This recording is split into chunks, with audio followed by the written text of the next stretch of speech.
지난 시간부터 예수님의 생애를 살펴보고 있습니다. 지난주에 그 첫 번째 시간으로 가나의 혼인잔치를 살펴봤죠. 가나의 혼인잔치를 보면서 우리는 이러한 생각을 해봤습니다. 왜 많고 많은 일 중에 하나님은 가나의 혼인잔치를 자신의 공생에 처음으로 하셨을까? 예수님의 생애를 돌아오면은 오병이어도 있고요, 죽은 나사로를 살린 일도 있고, 바다 위를 걸으신 일도 있고, 물을 포도주로 바꾼 일보다 더 크고 위대한 일들이 많아 보이는데, 왜 예수님은 그런 일을 공생의 시작으로 삼으신 것이 아니라 그보다 작아 보이는 물을 포도주로 바꾸는 일을 가장 먼저 하셨는가? 지난주에 말씀 살펴보면서 그런 생각을 해봤죠. 그 말씀을 살펴보면서 우리 나름대로의 답을 찾았습니다. 그 이유는, 그렇게 하신 이유는 이제 알아갈 예수님의 모습은 물이 포도주를 변한 것과 같이 우리의 몸과 마음을 바꾸실 것을 보여주시기 위함이었습니다. 우리가 예수님을 깊게 알기 전에 우리의 몸과 마음이 물이라면, 이제 예수님의 생애를 통해서 하나하나 알아갈 예수님의 모습은 우리의 마음과 생각을 물에서 하나님의 포도주로 변화시킬 것임을 알려주시기 위해서 예수님은 물을 포도주로 바꾸신 일을 가장 먼저 하신 것이 아닐까. 그것이 이제 우리가 찾은 결론이었죠. 소망하기는 오늘 말씀도 우리의 몸과 마음을 물에서 하나님의 포도주로 바꿀 수 있는 복된 예배 시간 될 수 있기를 간절히 소망합니다. 이제 오늘은 그 다음 말씀이에요. 이제 오늘은 예수님 어떤 일을 하셨는지 우리 말씀을 통해서 살펴보고 어떠한 이야기를 하셨는지 우리 확인해 보도록 하겠습니다. 우리 오늘 본문이었죠. 요한복음 2장 13절 말씀 읽었지만 한 번 더 읽도록 하겠습니다. 요한복음 2장 13절 말씀 있습니다. 유대인의 유월절이 가까운지라 예수께서 예루살렘으로 올라가셨더라. 아멘. 오늘 말씀 보면 예수님께서요, 유월절이 가까워져가지고 어디에 올라가셨을까요? 예루살렘에 올라가셨어요. 그리고 그 예루살렘에는 뭐가 있었느냐? 우리 2절 말씀 한번 읽어볼까요? 2절 있습니다. 성전 안에서 소와 양과 비둘기 파는 사람들과 돈 바꾸는 사람들이 앉아있는 것을 보시고. 아멘. 그러니까 예루살렘에 올라가셨는데 그 예루살렘에 또 뭐가 있어요? 성전이 있음을 우리는 알 수 있게 됩니다. 그런데 예수님께서 그 성전에 올라가셨는데 그 성전 안에 누가 있느냐? 두 부류의 사람들이 있는 거예요. 첫 번째는 소와 양과 비둘기 파는 사람들, 두 번째는 돈 바꾸는 사람들. 두 부류의 사람들이 성전 안에 앉아 있었던 겁니다. 그러면 이런 생각이 들죠. 이 사람들은 왜 성전에 있는 걸까? 거래한다. 그렇죠. 이들의 왜 성전 안에 있는지 그 이유를 알기 위해서는 이스라엘 역사를 조금 먼저 알아야 됩니다. 예수님 당시 이스라엘은요, 로마의 지배를 받고 있었어요. 그런데 그 전에는 엄연한 독립국가였습니다. 그런데 그 독립국이 망하면서 수많은 유대인들이 그 당시 세계라고 할 수 있는 지중해 연안으로 뿔뿔이 흩어지게 돼요. 그래서 그들을 부르는 전문 용어가 이제 그 유명한 디아스포라 유대인이죠. 그런데 이스라엘 땅을 떠나 흩어진 디아스포라 유대인들은요, 자신들이 정착한 나라와 문화에 동화되기보다 어떻게 했냐? 그곳에서도 자신들의 전통과 문화를 지켜나갑니다. 그래서 자신들이 전통을 고수한 유대인들은 세계 각지에서 살고 있지만 유대인들의 가장 큰 명절이라고 할 수 있는 6월절에 예루살렘을 방문하는 거예요. 성전에 와서 자신의 할아버지 때부터 믿었던 하나님께 제사를 드렸고요. 그렇게 자신들의 민족의 정체성을 고취시켰습니다. 근데 문제는 뭐냐? 문제는 다른 것 같아요. 이제 예루살렘에 와가지고 제사를 드리려면, 하나님께 예배를 드리려면 자신이 직접 그 제사 지낼 짐승을 데리고 와야 되는데 그 거리가 너무 먼 사람들이 있었다는 겁니다. 이스라엘과 가까운 나라에서 오는 유대인들은 이제 자신들이 직접 하나님께 제사 드릴 짐승을 갖고 와도 되겠지만 지금의 알렉산드리아나 지금의 이집트나 지중해의 섬나라 북부로 지금의 키프로스 같은 데서 오는 사람들은 혼자 오기도 힘든데 짐승까지 데리고 오는 건 너무나도 힘든 일이었다는 거죠. 너무 멀고 그 길이 험했습니다. 그래서 오늘 예수님께서 첫 번째로 봤던 성전 안에 짐승을 파는 자들은 왜 있었느냐? 타국에서 하나님께 제사 드리러 오는 유대인들을 위해서 그들에게 편의를 제공하고 있었던 거예요. 혼자 오기도 어려운데 짐승까지 데리고 와야 되는 사람들에게 몸만 와라. 짐승은 우리가 제공하겠다라는 거죠. 그런데 당연히 그들의 필요를 위해서 존재했던 사람들이기 때문에 그 값은 비쌌겠죠. 두 번째, 오늘 본 말씀 2절에 성전에 들어가신 예수님에 들어온 두 번째 부류의 사람들이 있죠. 우리 2절 말씀 다시 한번 읽어볼까요? 있습니다. 성전 안에서 소와 양과 비둘기 파는 사람들과 돈 바꾸는 사람들이 앉아있는 것을 보시고. 아멘. 두 번째는 돈 바꿔주는 사람들이었어요. 그 사람들이 또 왜 있느냐? 이들이 생겨난 이유도 성전에서 짐승을 파는 사람들과 마찬가지예요.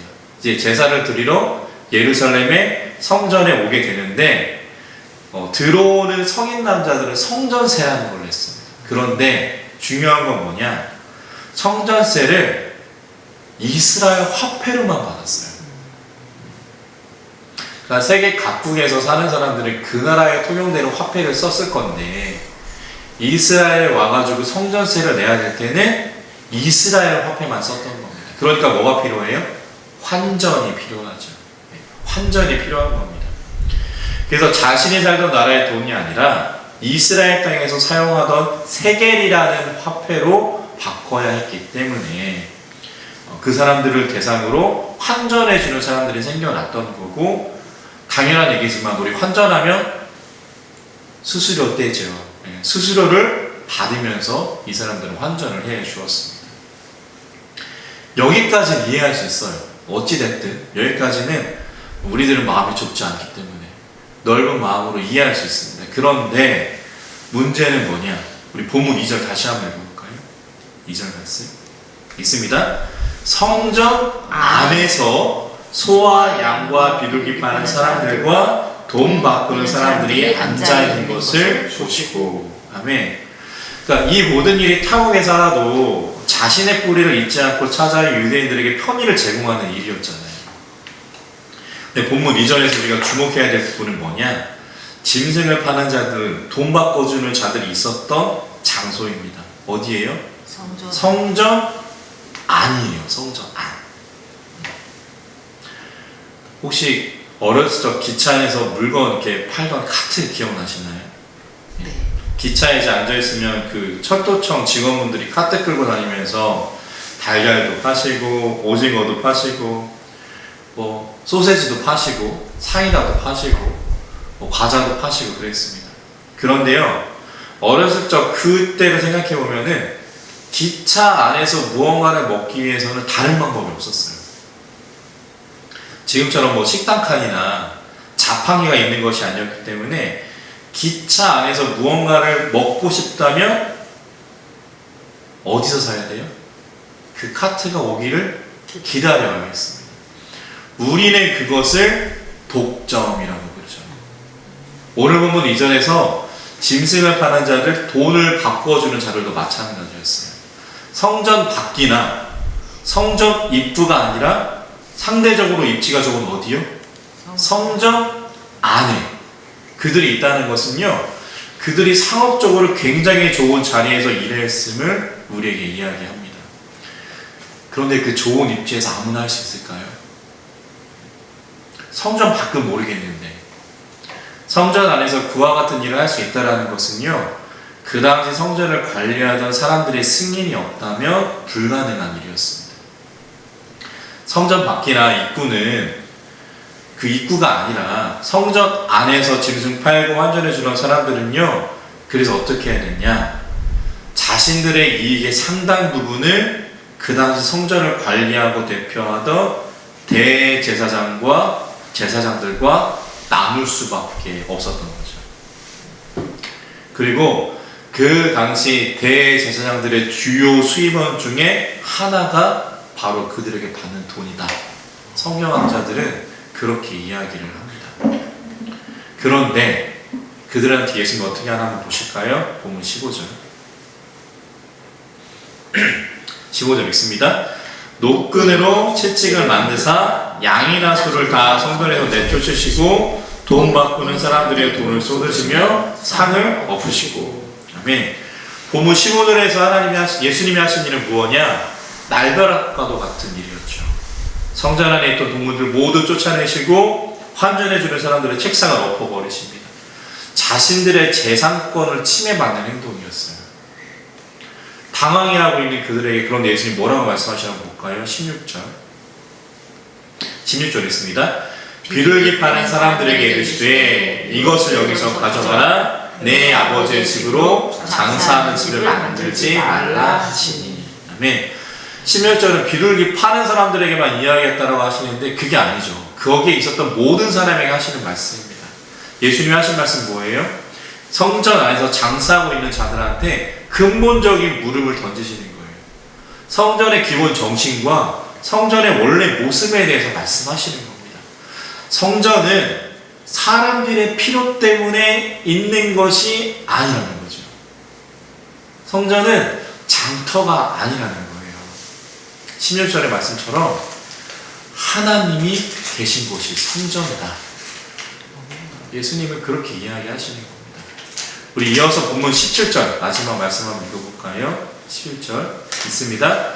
제자들이 성경 말씀에 주의 전을 사모하는 열심히 나를 삼키리라 한 것을 기억하노라. 아멘. 제자들이 이러한 예수님의 모습을 보면서 인간의 논리가 하나님의 성전을 덮을 것이라는 말씀을 기억해야 됩니다. 자, 여기까지 오늘 말씀을 정리해 보겠습니다. 6월절 맞이해서 예수님 그 당시 정치, 경제, 종교의 중심지였던 예루살렘에 올라가셨다가 성전에 가시죠. 근데 그 성전 안에서 보신 것은 하나님께 예배드리는 사람이 아니라 멀리서 하나님께 예배드리러 오는 사람들의 편의를 위해서 장사하는 사람들이었습니다. 예수님은 그 사람들을 보시고 그들을 내쫓으시며 그들에게 성전 존재의 의미를 묻고 계십니다. 성전은 왜 존재하는가? 지금 상황으로 치환하면 이와 같죠. 교회는 왜 존재하는가? 하나님을 위하여 존재하는가? 아니면 특정한 사람들을 위하여 존재하는가? 예수님은 시간과 공간을 뛰어넘어서 오늘 말씀을 통해서 우리에게 묻고 계신 겁니다. 우리나라 말에 이런 말이 있죠. 매부 좋고 누이 좋고. 네, 들어보셨죠? 이 말 뜻이 뭘까요? 누이 좋고 매부 좋고. 이 말 뜻이 뭘까요? 너도 좋고 나도 좋으면 다 좋은 거다라는 거죠. 그런데 사랑하는 성도 여러분, 우리 못자리에게는 좀 다르기를 소망합니다. 그 누이와 매부 사이에 하나님이 계셔야 돼요. 그리스도인이라면요, 오늘 예수님이 하신 말씀처럼 누이와 매부만 있는 것이 아니라 그 안에 하나님이 계셔야 돼요. 그 사이에 하나님이 계셔야 된다는 거죠. 그러므로 교회에서 더 나아가 그리스도인들에게 하나님 없이 누이 좋고 매부 좋고는 별 의미가 없는 겁니다. 하나님 때문에 존재하고 하나님 때문에 예배드리는 공간에서 하나님 없이 누이와 매부와 같은 특정 인물이나 특정 부서만 좋고 있다면, 사람들의 보이는 것으로만 그렇게 가득 채워진다면 그것은 오늘 예수님이 지적하신 것처럼 교회의 본 모습을 잃은 것이기 때문입니다. 오늘 말씀에서처럼 하나님 없이 누이와 매부만 있는 상황, 성전 안에서 짐승을 팔고 돈을 바꿔주는 모습만 가득한 모습은 성전의 주인이신 하나님을 무시하는 행위이자 하나님을 업신여기는 모습이다. 예수님은 말씀하십니다. 오늘 말씀에서 예수님이 행동으로 보여주신 것과 같이, 그러므로 성전 안에서, 우리 교회 안에서 가장 먼저 우선되어야 될 것은 저도 아니고요, 어떤 특정한 사람도 아니고요, 바로 하나님이세요. 그 성전의 주인 대신에 하나님이 계셔야 나머지 모습들이 인정되는 것이지, 사람들의 편의와 실용성만을 채우는 곳, 세상에서 통용되는 논리와 가치만이 가득한 곳이라면 누이 좋고 매우 좋고 이 말만 있다면 결국 하나님을 믿지 않는 모습이 되기 때문입니다. 사랑하는 성도 여러분, 지금도 마찬가지죠. 하나님 없이 하나님께서 성경에서 말씀하신 것과도 아무런 관련 없이 교회 안에서 믿는 자들끼리 누이 좋고 매우 좋고 한 일들 때문에 하나님의 영광이 가려지는 모습들이 오늘날 우리 안에, 우리들 교회 안에 얼마나 많은지 모르겠습니다. 하나님 없이 하는 교회 모든 일들은 좋은 게 아니에요. 그리스도인들 하는 일에는 하나님이 계셔야 돼요. 하나님 없이 좋은 게 좋은 거다? 우리 눈에는 그렇게 보일 수 있지만 하나님 눈에는 다를 수 있습니다. 그리스도인들 하는 일에는 언제나 사람 중심이 아니라 하나님께서 계셔야 되고요. 하나님의 말씀이 있어야 합니다. 비록 세상의 눈으로는 안 좋아 보여도요. 그래서 하나님이 계시면 결국 좋은 일이 되는 거예요. 왜냐하면 그 안에 하나님이 계시기 때문이죠. 우리 여기에서 한 걸음 더 나아가 볼까요? 사도 바울은 고린도전서의 말씀을 통해서 오늘 말씀에서 예수님이 말씀하신 성전이 눈에 보이는 것만 있는 게 아니다라고 말합니다. 우리 고린도전서 3장 16절로 17절인데요. 한번 볼까요? 고린도전서 3장 16절로 17절. 뒤로 쭉 넘기시면 고린도전서가 나옵니다. 고린도전서 13장 16절로 17절. 3장 죄송해요. 3장 16절로 17절. 다 찾으셨을까요? 두 절 말씀 우리 한 목소리로 읽습니다. 너희는 너희가 하나님의 성전인 것과 하나님의 성령이 너희 안에 계시는 것을 알지 못하느냐? 누구든지 하나님의 성전을 더럽히면 하나님이 그 사람을 멸하시리라. 하나님의 성전은 거룩하니 너희도 그러하니라. 아멘. 예수님은 눈에 보이는 성전을 깨끗게 하셨는데요. 사도 바울은 오늘 본문은 아니죠. 고린도서 3장 16절로 17절의 말씀에서 뭐라고 해요? 너희가 하나님의 성전이다. 그러니까 눈에 보이는 교회와 같은 성전이 있다면 우리 안에 있는 마음이 눈에 보이지 않는 성전이라는 거죠. 고린도전서에서 눈에 보이는 성전도 있지만 우리의 몸과 마음도 성전이다라고 말합니다. 예수님께서 깨끗해 하신 성전이 사도 바울의 고린도전서의 말씀에 따르면 우리의 몸이며 마음이라는 거예요. 소망하기는 사도 바울이 이야기하는 것처럼 눈에 보이지 않는 성전은 우리의 몸과 마음도 그 안에 하나님의 기준이 되기를 소망합니다. 우리의 마음과 몸이 하나님 없이 좋은 게 좋은 거야, 누이 좋고 매부 좋고로 끝나지 않기를 원해요. 우리의 삶의 결정적인 순간에 우리 안에 있는 그 성전의 결정에 누이와 매부만 있는 게 아니라 그 안에 하나님이 계심으로 말미암아 우리의 또 다른 마음이, 몸과 마음이 언제나 청결할 수 있기를 주님의 이름으로 간절히 축원합니다. 아멘. 우리 말씀 한번 정리해 보겠습니다. 오늘 본문 말씀에서 예수님께서는요, 편의와 실용성이라는 것을 가지고 성전을 메웠던 환전하는 자와 짐승을 파는 자들을 내쫓으셨습니다. 그들에게는 좋은 게 좋은 것이라는 생각만 있었을 뿐 그들의 있는 곳이 성전인 주인인 하나님을 잊고 있었죠. 세상이 아닌 교회에서는요, 무엇이 더 중요한지를 판단해야 함에도 편의와 실효성으로 하나님을 외면했습니다. 성전의 존재 여부를 가장 귀한 가치를 바꾸어 버린 거예요. 그리고 그 모습을 오늘 본문 말씀에서 예수님은 질책하십니다. 사도 바울은 더 나아가 고린도전서의 말씀을 통해서 우리의 몸과 마음 또한 성전이다라고 이야기합니다. 그렇다면 우리의 몸과 마음에도 우선되어야 할 것은 성전의 주인이신 하나님입니다. 소망하기는 눈에 보이는 성전, 교회뿐만 아니라 우리의 가진 성전이 우리의 몸과 마음도 좋은 게 좋은 것이다 하나님 없이 결정되는 것이 아니라 성전의 주인 되시는 머리 되시는 하나님의 기준으로 결정되실 수 있는, 결정하실 수 있는 저와 우리 성도님들 되실 수 있기를 주님의 이름으로 간절히 축원합니다. 우리는 눈에 보이는, 눈에 보이지 않는 두 가지의 성전을 더럽혀서는 안 됩니다. 그 성전의 주인은 내가 아니라, 여러분들이 아니라 우리가 믿고 있는 하나님이시기 때문입니다. 기도하겠습니다.